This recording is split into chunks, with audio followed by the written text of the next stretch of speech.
Thanks everybody for joining us. Welcome to our webinar tonight, your options for permeable driveways, patios, and paths. We're really glad you all could join us tonight. And I'd like to quickly say thank you to our sponsor for the webinar tonight, which is the City of Kitchener. If you live in the City of Kitchener, you might find this topic to be particularly relevant because we've kind of had a threat of major downpours all day today and possibly into the evening. So you may be thinking extra hard about where to direct stormwater runoff on your property. So my name is Becca Robinson, and I'm the lead landscape designer in the Green Infrastructure Program at Reep Green Solutions. Reep is an environmental charity operating in Waterloo region that's been working for over 20 years to help you live sustainably. We have one other event coming up this spring in what's been a really busy webinar season so far. So please consider joining us for one more webinar series on July 21st and 28th. So it's a two-part webinar, so we want to consider attending both, on planting and caring for trees in your yard. And lastly, before I hand it over to Michael, I wanted to introduce a new program we've just launched with the City of Kitchener called the Rainsmart Neighborhoods Program. So through this program, we're providing landscape expertise to Kitchener residents who want to make a Rainsmart change in their yard. That includes on projects such as rainwater harvesting, rain gardens, infiltration galleries, tree planting, naturalized landscaping, and permeable paving, which you'll be learning about tonight. So check out our website, reepgreen.ca/rain-smart to find out more about the program. We have weekly Q&A sessions on Zoom where you can drop in and chat live with me or one of my colleagues. And if you live in particular neighborhoods within the City of Kitchener, you qualify for a free on-site consultation to discuss how you may go about implementing one of these projects. So please check out our website and get in touch if you'd like to participate. So with that, I'll introduce our speaker, Michael Albanese. Michael is a sustainability advocate focusing on bringing green infrastructure to private property owners.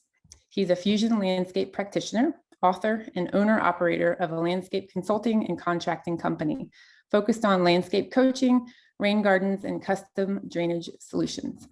We're really glad to have you tonight, Michael, and I'll stop sharing and you can take it away. Thanks, Becca. I'm just going to share my screen here so you guys can all see what I'm looking at here. And I'm going to kind of look at the chat as we go here a little bit. So if I'm pausing, that's what I'm going to be doing. I will likely save room at the end for some questions. And I'm sure there will be questions because the topic of permeable paving is a very broad, wide-reaching subject that every time I talk on rainscaping and low impact landscaping, permeable pavements is always one that seems to generate a lot of questions. So I assume that you're going to have them, and I welcome them. It's a bit of a busy time for me here, aside from spring, obviously, with what I do and helping people incorporate water into the landscape. Spring is always a very busy time for me. But my fiance and I recently just bought our first house yesterday, so I can't tell you how happy I am to be talking about something that isn't mortgages. So let's roll into this and see what we get into. So as you guys know, with Reep Green Solutions, there's a big focus on stormwater management and rainscaping. I actually used to work at Reep Green Solutions. It was one of my first jobs out of university in 2013. So you know, they've been a huge part of helping me figure out where I want to take my career. So to be able to give back to the Reep community is something that I really appreciate. So we're going to do a little bit of a background on the topic of stormwater and rainscaping in general, and then we'll get into the permeable pavement side of things. The three basic groups of permeable pavements: the sub-base, the construction, the cost. Cost is a big question and another wide-ranging subject. So I'll try to give you a little bit of an idea of where things fit in cost-wise, and then the maintenance, of course, is also a big one because maintenance is it's a part of it, and I find in the landscaping industry people like to look for things that are maintenance free, which I find is a misnomer because there's nothing in the world that's maintenance free. So if permeable pavement is something that you're considering, understand that maintenance is a part of that, and there's be very weary if somebody's telling you that something is maintenance free, because it's really just not reality. And the image on the right, before we get started, is one that I took in Southern Ontario. I won't tell you exactly where, but it was close to where I grew up. And it's a sign that says that the creek is so contaminated that you shouldn't play in the creek. And it really, it really bothered me that it's, we're in this first world, super developed nation, and yet the water that runs through our parks and our creeks is so polluted that you really shouldn't go in it.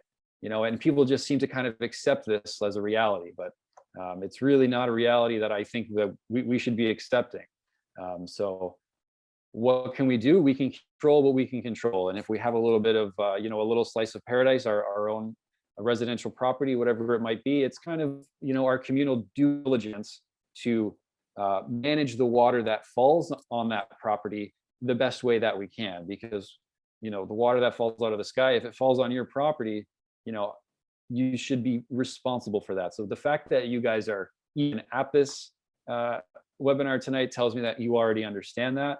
But I just wanted to start because that's a big motivator for me, is helping our natural waterways be as best as they can. And you guys being in KW and relying on groundwater, you guys know all about that. So this is a graphic that I love to start with. It's just a kind of a gradient of natural to suburban to urban environment. And as we get more urban away from the natural, we start to see more water running off quickly and less water infiltrating into the ground. Now, the best thing that you can do with water is infiltrate it into the ground, because it goes back to groundwater.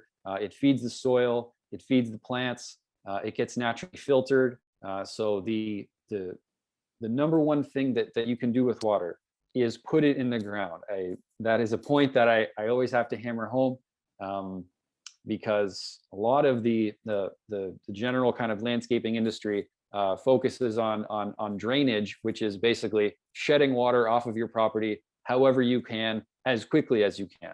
And it's kind of I don't want the water on my property kind of mentality, but I try to encourage people to take responsibility of that water and use it to increase the value, the aesthetic, the function of your landscape. So permeable pavements is a great way to do that.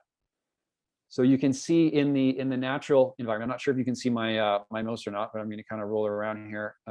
Very, very permeable, right? When you think about a forest or a natural area like that, a grassland, there's not really a whole lot of surfaces that are going to prevent water from getting into the ground. As we move into the urban environment, it becomes very impermeable, right? So you've got roads, roofs, sidewalks, parking lots, whatever it might be, that funnel water into storm drains. So of course, we want to put more water in the ground and less water in the storm drain.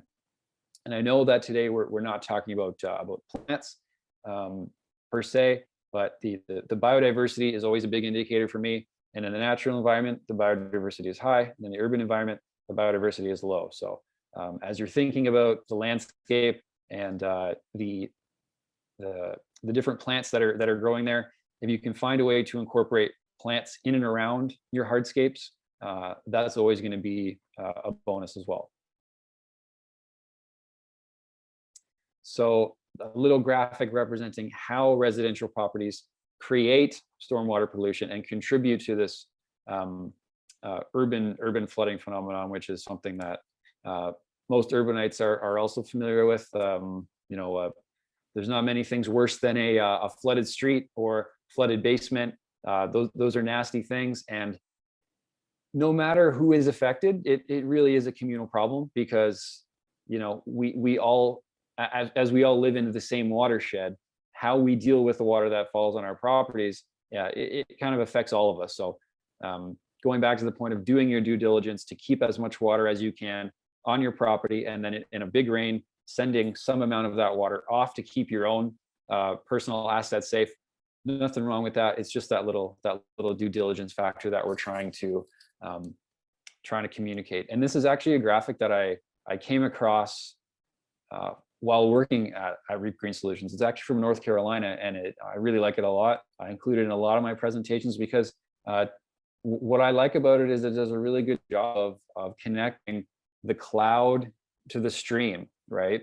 And what's in the middle of that? It's our properties, it's our landscapes, it's our roofs, our driveways, and you know, and our gardens. So we need to really use those spaces to absorb as much water as we can. And then rainscaping. Now, back in the day, I used to use the term low impact development a lot, and I still like that term, but I find it a little bit too, I want to say, industrial for my tastes. I like the term rainscaping because I deal primarily with residential customers, and landscaping, naturescaping, xeriscaping, rainscaping. I think these terms just resonate a little bit more. So basically what it means is it's just a landscaping genre that mimics or respects nature and the natural water cycle. So the three principles that we use: slow it down, spread it out, and soak it up. And this is from a graphic from Missouri Botanical Gardens in the US. And it just kind of goes over the many different aspects of rainscaping. And of course, today, permeable pavements are the ones that specifically that we're going to discuss today. So 2,000 years ago, and this is an old Roman road being built with layers and layers and layers of stone. This is actually, funny enough, it's not that much different than the way that we build permeable hardscapes today. So my point with this really is that the whole permeable paving revolution that we're seeing here is not necessarily a new concept. We might be using new and updated technologies, you know, with recycled materials and different polymers and things like that. But the concept of infiltrating water into the ground on the road or on the driveway is not necessarily new, because, you know, as it's raining, the water has to go somewhere. And instead of trying to create sewers and pipes and ditches to deal with all this water, why not just build it into the road and put a big storage reservoir in there? So you can see what I really like about this graphic is the cross section. You can see the different sizes of stones as they start with the really large boulders, and then they get into the you know, the kind of the smaller ones, the intermediate steps, and then on top it's almost like a fine chip, like what's called a leveling course, right? So this reservoir here is what's doing all the heavy lifting of absorbing that water, and then circumventing the need for ditches and pipes and sewers and things like that. So I love to include that graphic, because it goes to show just, you know, it's not new. It's really ancient technology, and this is not the first example of ancient technology coming back in a new rebranded form. So the three groups of today's kind of modern permeable pavements: you've got your continuously poured surfaces, things like porous concrete, porous asphalt, right? We're all familiar with traditional concrete, traditional asphalt. It's one continuous piece, right? That is poured, cured, and is set, right? Nowadays, there are those types of materials that actually have permeable void spaces in them. Another one on here that I should have included but did not is actually a porous rubber material, rubber polymer that's now being used out of recycled tires. So that's very interesting technology, and it kills multiple birds with the same stone. Not only are you taking tires and other, you know, rubbers and plastics and concrete out of the landfill, right? You're putting them back in use. So you're upcycling these materials. And then we have interlocking pavers, which is, you know, we're all familiar with the way that you know, a traditional interlock driveway looks. The interlocking pavers on the permeable side have little ribs in them, so they don't quite touch. The ribs are used to keep a void space in between the interlocking pavers. Now, there are some pavers where the actual brick itself is permeable, but the majority of interlocking pavers that are considered permeable are still impermeable bricks. It's the void spaces between the bricks that's enlarged to make them permeable. So that's mostly what's meant by interlocking pavers. And the Uniblock, the Unilock, Techo Block, Oaks, and Permacon are just some of the manufacturers that make products like this. And then there's ground reinforcement grids, which is another one that's a little bit newer on the scene, but still an incredibly useful product. Most of them are made from recycled plastic bags. There is a company that, a few companies that make them locally. I believe Listowel is where the plant is. So this is a product that is being used in our area for sure. And lots of different applications for these ground reinforcement grids. A lot of times when you get into more severe slopes, you might be more inclined to use the ground reinforcement grid. But this is really which surface is for you, is really one that you're going to have to do your own kind of due diligence and research and see kind of which one suits your needs or your aesthetic, because they all look very different. And my point really is that there's no limit to really what the options are. It's just a matter of doing the research and talking to contractors and see what the contractors in your area are familiar with using. I'm just gonna check the chat here and see.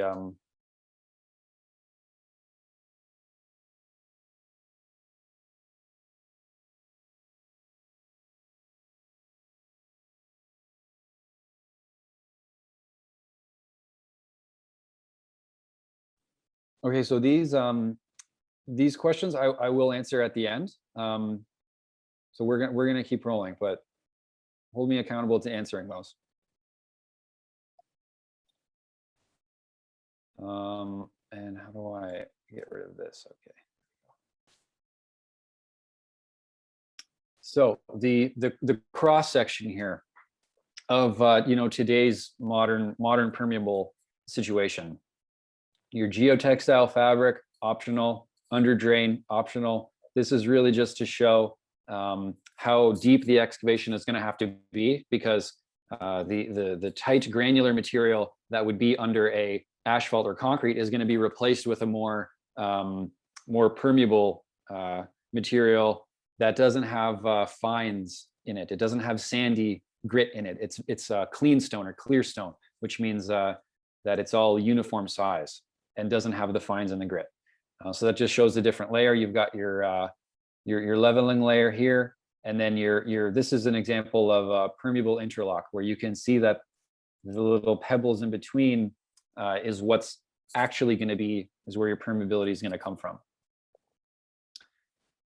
Okay, and so much of this is optional. Curbing's optional. Your geotextiles are optional. Your under drains are optional.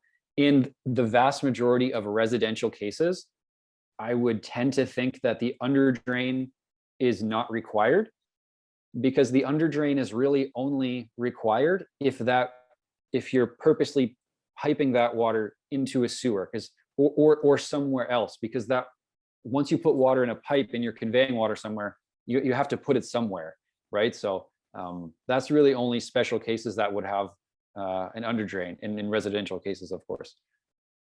And then geotextiles, there's a little bit of a debate here between whether to use them or not. Some people use the argument that it keeps nearby like soil out of the open graded base, and then other people say that geotextile layer, as water moves through it and as sediment is carried through it, that's actually what will clog and reduce the infiltration capacity of the system, because the sediment can't move through the system. It's trapped by the geotextile. So debate there, but definitely something to ask your contractor. Are they using a geotextile or not? Or even ask them a more open-ended question saying, what's your thoughts on geotextile materials? And just see where they go with it. And then this is a video of a really specialized product. Actually, this is the area between the permeable plastic grid and the interlocking paver. This is actually a permeable grid with a solid paver in it. So you can see the black area with the little slots and the little holes. That's where the water is actually going to be entering through. So as this plays,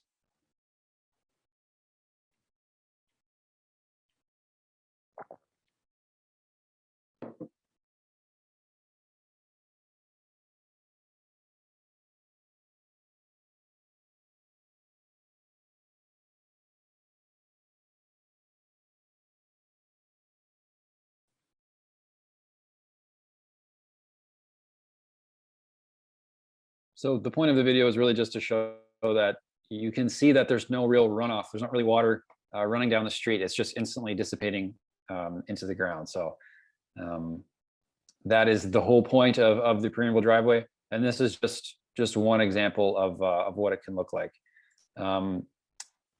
We just saw, and this we just kind of went over the different layers of the construction.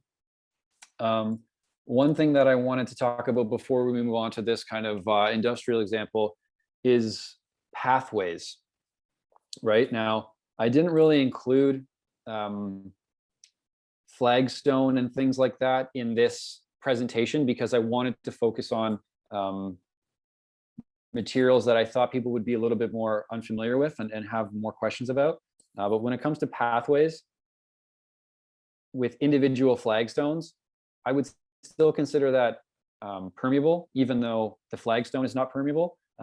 I still consider it permeable if you've got mulch or moss or something in between, or even pebbles, because again, you're still allowing water to flow into the ground around your flagstones and things like that. So I didn't include that in the presentation, but I do just want to touch on it. And if you have more questions about that specific system, feel free to ask once this is all done. And again, you can see the asphalt has been excavated, the base has been excavated away.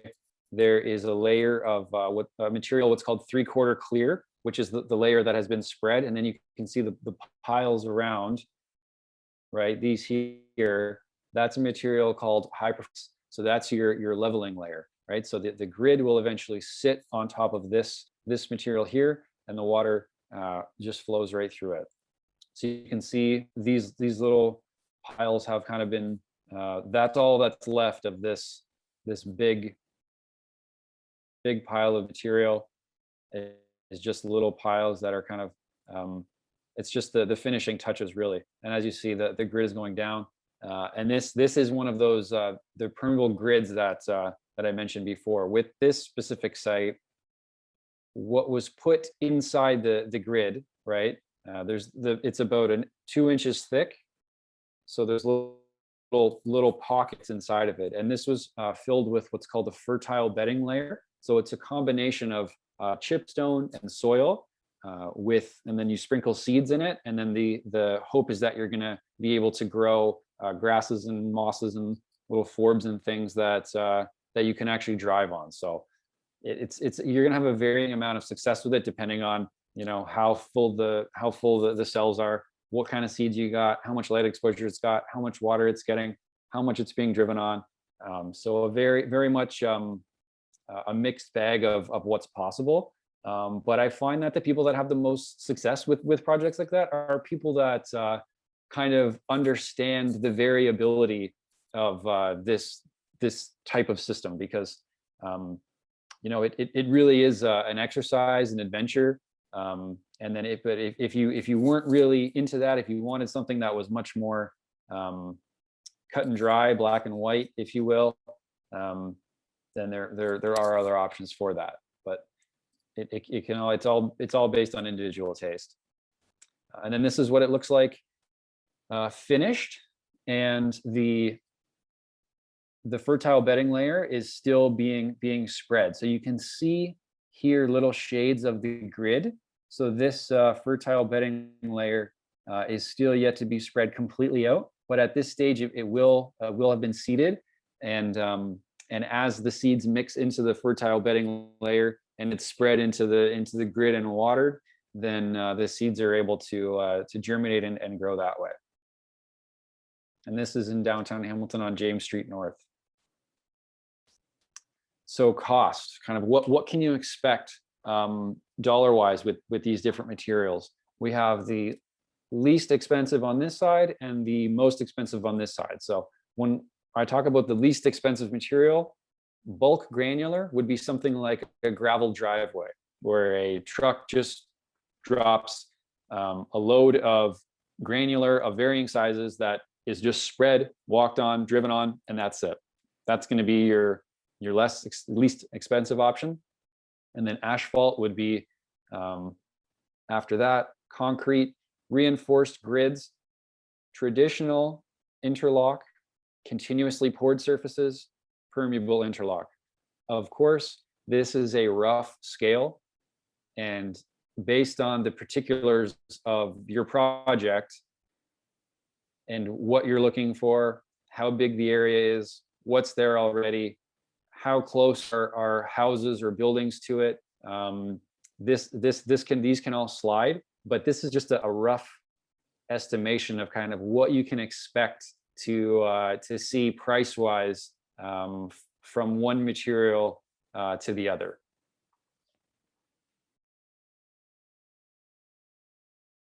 And notice how the traditional interlock is typically less expensive than the permeable interlock, mostly because of the depth of excavation that's required. So say you're replacing concrete or asphalt with a traditional interlock. What's under that material, so say you've got 4 inches of concrete that you're removing and you're putting on there a traditional interlock base. Some of that base material can stay. You might redo some of it, but some of it can stay because the intention is still to have an impermeable or compacted base that you're kind of reusing and building on top of. But with permeable interlock, you have to excavate out that old base and put in an open graded sub base. So that's where the majority of the cost comes into it, is with excavation and transporting materials here and there. And then maintenance, right? This is a little bit of a lifestyle adjustment here. Obviously not a huge one, I'm exaggerating, but I always tell people that if you don't want to spend any time maintaining the system, you don't want to worry about things filling up. When I say things filling up, as trees and dust and whatever falls on the surface, the little void spaces will begin to clog with material. This is inevitable. That is what the maintenance requirement behind permeable pavements. That's why there is a maintenance requirement, is because at some point you're going to have to do something to clean those voids and maintain the permeability, because they will silt up. But of course, staying on top of it, active management, little interventions here and there can help prolong the life of permeable systems. But there will be some maintenance that's required. Something as simple as a leaf blower can go a long way. Something as simple as understanding what are my primary sources of sedimentation. So if I have a downspout that's draining onto my driveway, I'm going to make sure that my gutters are clean, so that the sediment in the gutters, the leaves and the pollen and whatnot, are not continuously washing into the driveway and into the system. So it's really just a matter of knowing your system and going from there. And these are just 2 examples of like a wet dry vacuum that kind of will put water in and then suck sediment out. And I think that was about it. That's really all I had for you guys today. And of course, being with the city of Kitchener and most of your water coming from groundwater, there will be different regulations based on where you are. So always check with the city and with GRCA. Now, if you guys have any questions at this time, I'd be happy to answer.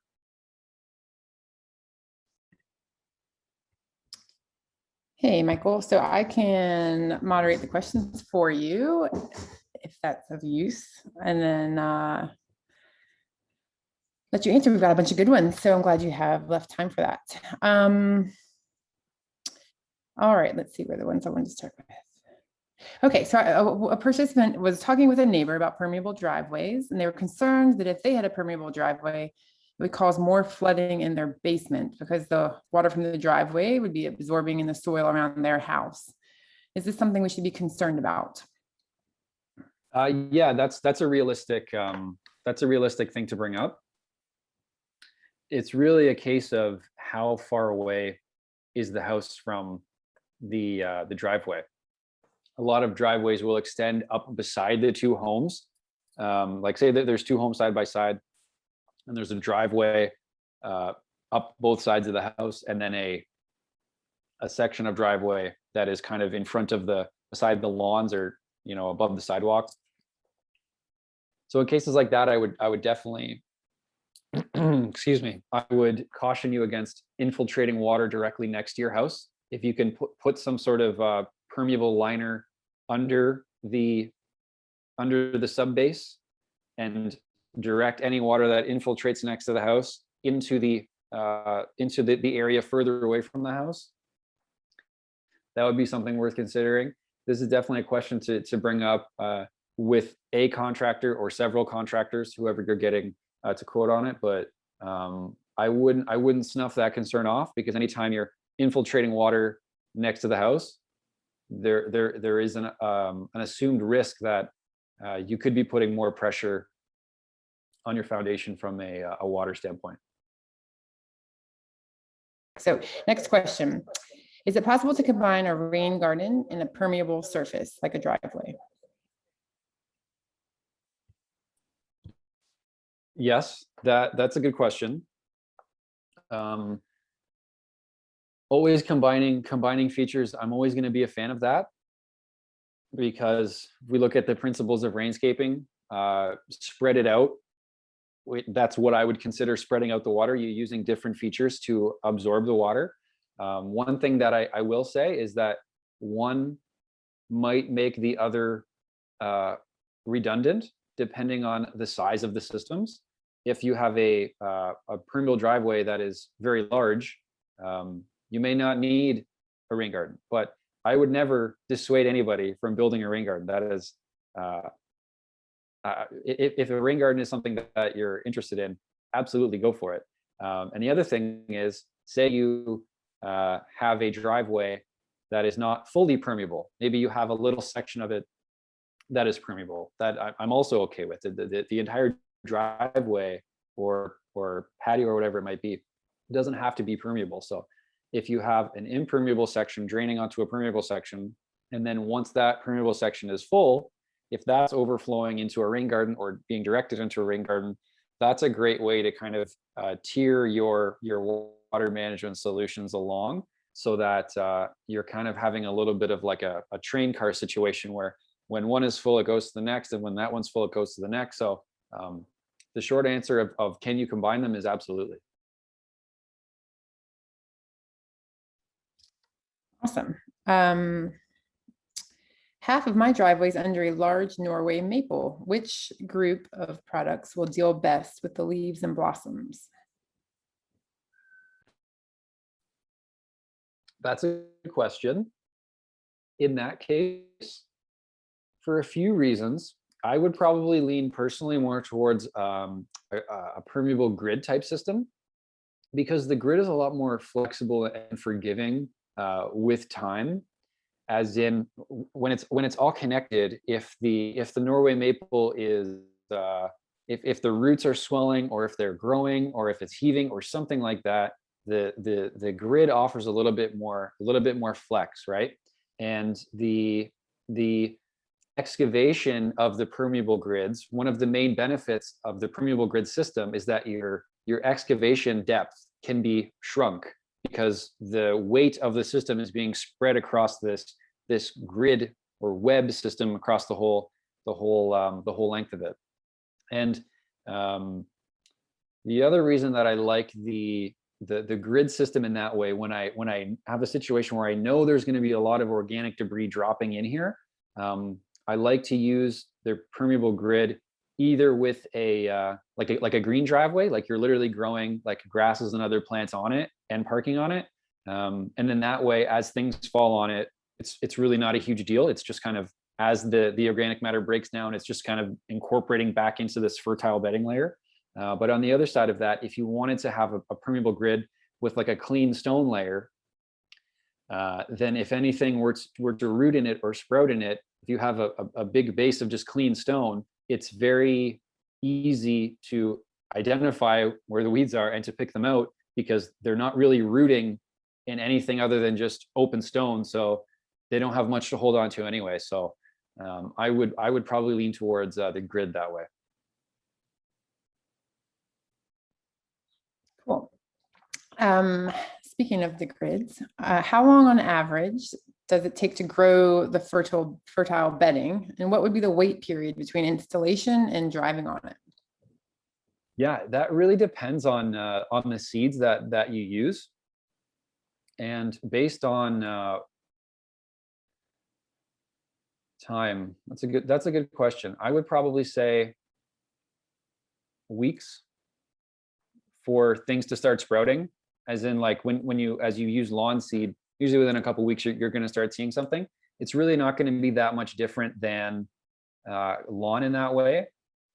What I would say is that if you are able to keep cars off of it for that germination time, that would help shrink that. Because if you've got a car on it and it's in the shade via car or there's where the tires are, it's gonna really prolong that process. So if you have the option of parking on the street for a month or 6 weeks, just to give the seeds time to sprout and to gain a little bit of strength, then that time would pay the future of having a more stable plant matrix. Great. All right. There's a variety of questions on winter maintenance of really any of the products. This one specifically about grids, but you could maybe address all of the different types for winter maintenance, as well as freeze thaw cycles. So I guess snow maintenance and then freeze thaw cycles. Yes, this is a very, very popular question.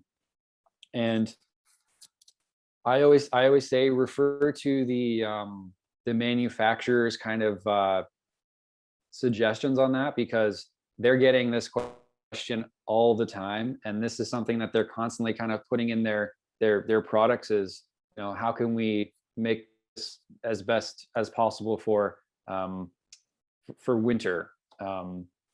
So whatever product you're considering, I would look specifically at that, ask specific questions about that. As a broad question, I would say that I'm actually more comfortable on permeable surfaces in the winter than I would be on a something like asphalt or concrete, because with a completely impermeable surface like concrete or asphalt, when you get that little bit of warmth or that little bit of freeze thaw, and the water is not draining anywhere, you're instantly met with ice or slick or something slippery. Where when you have a more permeable system where air and water are able to exchange more readily, then you're more likely to have grip and less likely to have slick. The other thing is that with something like concrete or asphalt, and during the winter, right, your goal is to expose the asphalt or the concrete. So you're shoveling and you're scraping aggressively to try to find that virgin surface that you can then walk on. But with the permeable ones, you don't necessarily have to do that, right? That shouldn't really be your goal. What you're trying to do is just remove the loose or the fluffy stuff, the powdery stuff, and then you can walk directly on the snow or the newly fallen stuff as it's coming. You can just shovel off the top layer. If you've ever been to like Thunder Bay in the winter, they're like driving on the snow. The snow is so compact and incorporated into the road to the point where they're not driving on asphalt anymore. They're literally driving on the snow. So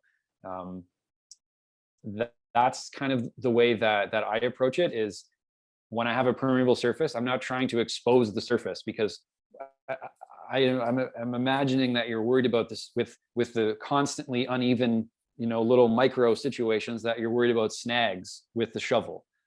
But I say, you don't necessarily have to scrape all the way down to the base.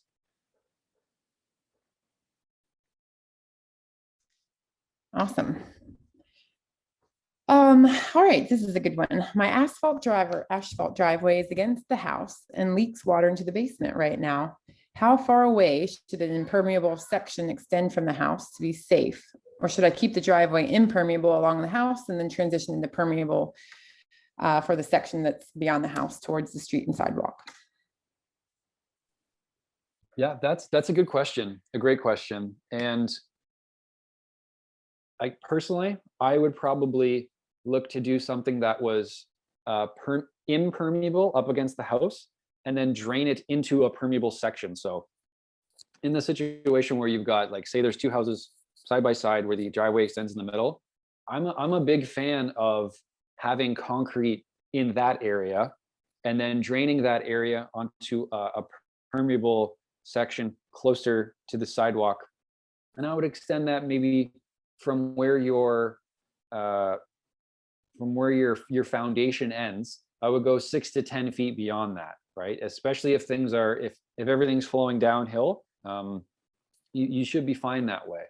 A lot of people, when they know kind of what I do and the way that I am with, absorbing water on your property, a lot of people that, they'll have me out and they see, I have a concrete driveway. I'm sorry, I know it's not right, but it's like a super old urban environment with 100-year-old houses, and there's like so close together. I'm saying I would encourage you to have a concrete driveway in this situation, because I don't want you to actively be infiltrating water directly next to your foundation. If you have concrete up at the top next to the houses, and then you're draining that into a permeable area, to me, that's doing your due diligence. That's completely acceptable. And the other thing to remember is that permeable sections can absorb water from an area up to 4 to 5 times the size of the upstream impermeable area. That might be a little bit, that might have been a little bit complicated to say, but if the permeable area is 1,000 square feet, if the impermeable asphalt concrete, let's say it's 1,000 square feet, then you're going to need roughly, 300 square feet of permeable to absorb that amount of water. What I would caution you on is the transition, because if you're going to have water shedding off of it, that transition piece from where you go from impermeable to permeable, that's the part that's going to be under the most stress, because water is going to be running off and all of a sudden, boom, it's hitting something else. That's going to be an area that you're going to want to pay special attention to.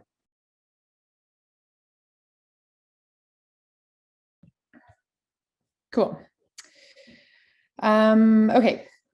You might not want to answer this too directly. We'll see. So could you give an idea of the cost estimate of maybe, I'm trying to think of like a sample size driveway? You might know square footage is better than me off the top of your head, of the least expensive options of permeable versus the most expensive. So like a ballpark budget, I guess, is what they're asking. And then the second part of the question is, are there financial incentives? And I can quickly answer that on behalf of the city of Kitchener. There is. If you install a permeable driveway, you can get a stormwater credit. So if you Google City of Kitchener stormwater credit, you can see the types of financial incentives they provide for these types of projects. Many projects, one of which is permeable paving. So then I'll hand it back to you, Michael, for the rest of the question. Yeah, very, very complicated question for somebody like me to answer, because every contractor will have their own rates, and everybody does things a little bit differently. And I would ask for a square foot price of the material. That's what I would ask for. I would ask for, what are you going to charge me for this material installed per square foot, right? So then you can kind of use that as an estimation for taking how big your driveway is of how big the bill would be. Numbers like on the very low end, like something like you know, a simple grid with minimal excavation, something like, you know, $12 a square foot installed, $15 a square foot wouldn't be unrealistic, I don't think. If you're looking at the more like premier options, kind of with all the bells and whistles, something like $30, $40, $50 a square foot, that wouldn't surprise me either. So definitely ask for a price for X product installed per square foot. I'm sure that was very helpful while dodging it slightly. Just kidding. What filler material do you recommend to fill gaps between the sidewalk and the driveway, or the garage and the driveway? And I don't have any further details on that, so Right. Yeah, interpret that as you will. Yes, that's probably one that I would need some more information there. But common filler materials, if you're looking for something permeable where your water is allowed to drain through it, I would look for something like a material called high performance base. HPB is the shorthand name.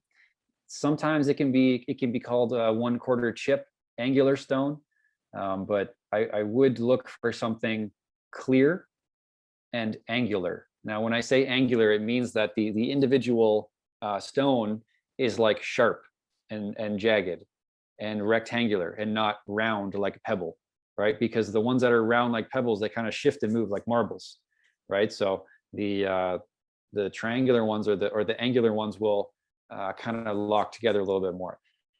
If you're looking for something impermeable, something like limestone screening could be good, which is basically like they take big limestone rocks and just crush them into dust, and then what you get varying sizes of material, and the varying sizes of material are used to kind of bind and create like a cement, which of course is impermeable, and water is not supposed to be draining through that.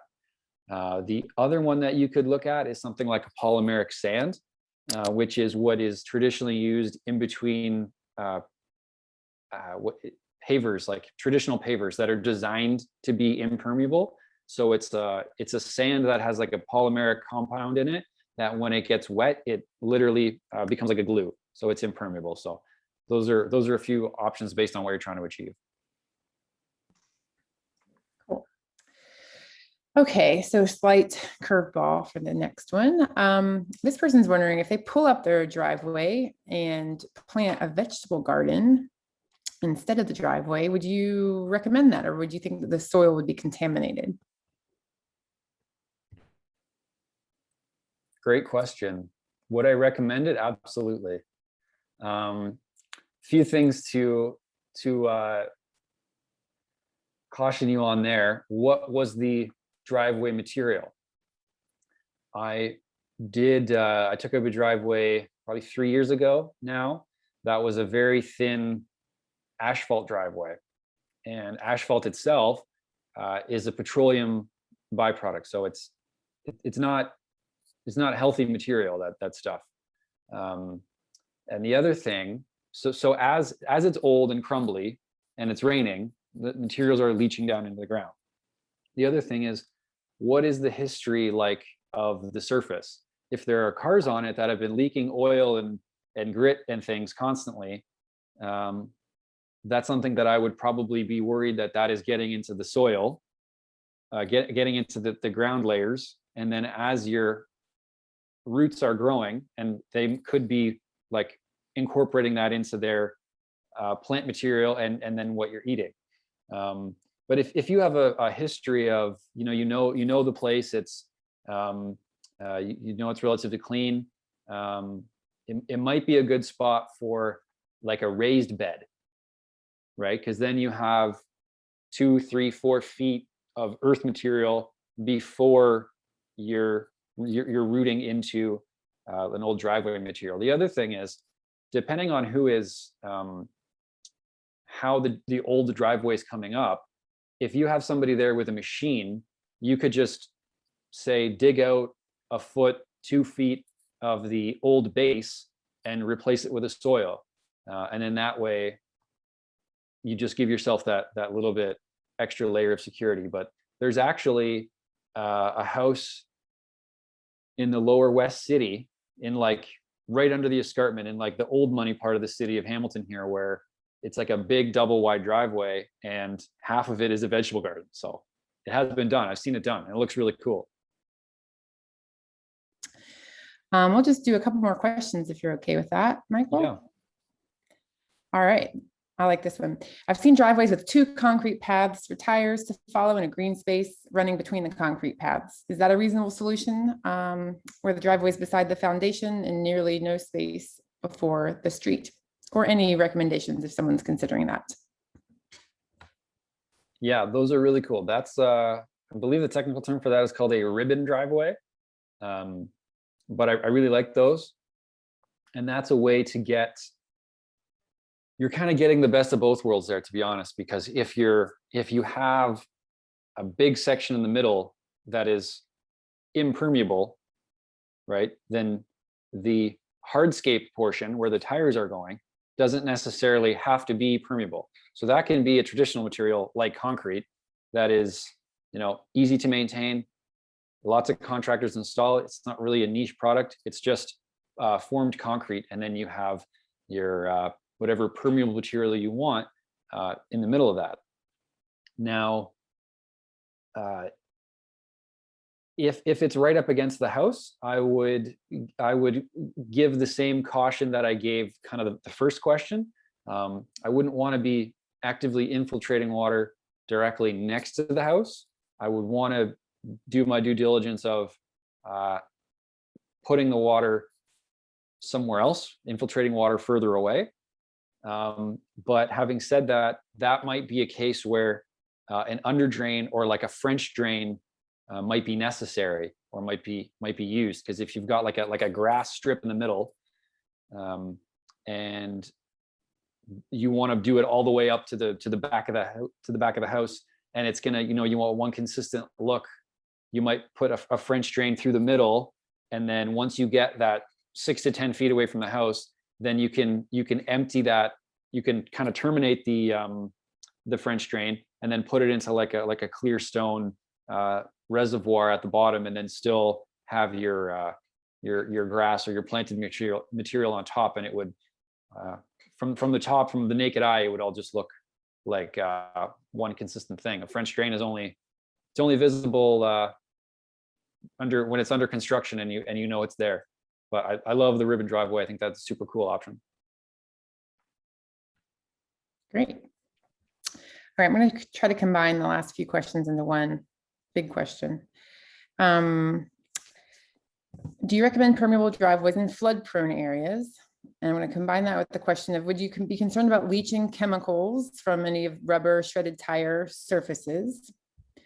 And then I'm going to also combine that with the concept of what kind of care should one have of a permeable driveway, for example, with contaminants maybe coming from the car or use of salt in the winter. Right. I'm going to answer the second one first. Do I have concerns from materials leaching from a recycled rubber or recycled plastic into the ground? I wouldn't, because I'm going to put faith in the manufacturer that they have thought of that, and they've, within their chemicals and their very well-paid scientists and chemists, to neutralize that and to create a material that is inert, or it won't have a negative impact on the environment. And then if you have a permeable driveway and your car is leaking oil or brake fluid or transmission oil or coolant or whatever it might be, my answer to that is the same as it would be if your car is leaking oil on the street or on a concrete driveway. You need to address that as quickly as you can, because whether you're leaching it onto a permeable surface or an impermeable surface, either way, as it rains, that material is getting it's going to be getting leached into the watershed, either via the sewer or via the ground. So to me, there's really no difference there. That's just maintaining your automobiles. I don't remember the first part of that question. It was kind of a little out left field. It was about creating a permeable driveway in a flood prone area. Right. Yes, with an asterisk. It depends on what is the cause of the flooding, right? Are you in is it a flood zone because your house was built on a wetland that every house in the neighborhood just floods every year, and that's the way it is? Yeah, I've learned painfully through my experiences that there are some developments that are just built like that, and they're just, in the spring they're going to be wet, and that's just the nature of the beast. You can use permeable options to negate that to some degree, but if you're in a flood prone area that it's flood prone for that reason, there's really no way of guaranteeing that this permeable driveway or this rain garden is going to alleviate that, because the source of the problem is so much bigger than just your property. Now, if you're flood prone because you're in a tight urban area that has combined sewers, and the flooding is coming up, the flood water is coming up your basement because when it's raining, you have stormwater getting into a combined sewer, so you have sanitary and stormwater mixing, and it's coming up floor drains. I would say absolutely yes, permeables would be good to use there, because then you're reducing the amount of water that's getting into those combined systems, and reducing the likelihood that you're going to get a backup because there's less water in the system. Great. The reason I connected all of those questions together was because you mentioned this in one of your previous slides to check the GRCA. And I encourage everyone in our area to check the GRCA's maps to determine if your property is in a source water protection area or a flood prone area with a high water table. And they might be able to provide you additional advice about whether to consider permeable driveways based on those factors, at least. The last question, for those of us who are looking to for those people who are looking to just do a loose gravel driveway, permeable driveway, what do you recommend as a sub base under pea gravel, for example? I would use something like 3/4 clear, and I would go as deep as you can go, really. But yeah, I like 3/4 clear for that application, and I would still put it down as best you can in layers. Like I would put it down in 2 or 3 inches at a time, and then go over it with some sort of vibrating compaction equipment. Now, even though you're using a compactor on it, it's not going to become compact because it's open graded. There's no fines to be compacted. What you're doing is you're just kind of helping it settle. And the reason that you do it in kind of layers, if you've got 12 inches, I would do it, 3 inches at a time, because if you put all 12 inches down and you try to tamp it, based on the heavy dutiness of the machine, that machine is only going to be able to compact so deep. So you might be like vibrating the top bit, but the top bit is just like staying loose and kind of flowy. So I would use 3/4 clear, and I would send a compactor over it in stages to try to get the base as solid as possible. I've got 2 follow-up questions on that. Is there a role for geotextile in that scenario? Completely case dependent. I'm really, like, speaking honestly, I'm really moving away from geotextile materials because their tendency to clog. I mean, if your goal is to get water in the ground, I really struggle to see where a geotextile material helps that. Right? I mean, if you're talking about using a geotextile material along the walls this way, like horizontally, like if you've got like a grass on either side and you kind of want to try to for some amount of time keep the soil from migrating in laterally, I could see that. But to put geotextile horizontally, I can really only see that being detrimental in the long run, because there's no way that you're going to be able to keep 100% of the sediment out of that system. So as the water moves through it, the water will have sediment in it, and like very fine sediment. So as it moves through, it just creates a layer of muck at the where it meets the geotextile. So if it were me and I was doing a granular driveway, loose granular bulk material, I would not use geotextile. Great.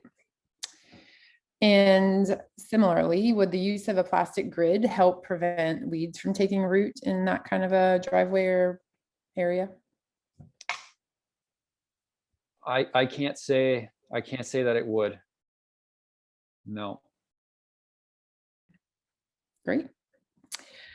Well, that was our last question, I believe. If anyone's question wasn't answered, apologies from me, or feel free to email us at Reep Green if you'd like to ask your question again, and we can try to answer it or forward it on to Michael. And with that, thank you again, Michael, for joining us tonight. That was great. And thanks everybody else for being with us as well. Have a good evening, everyone. Thanks, everyone. Thanks, Becca.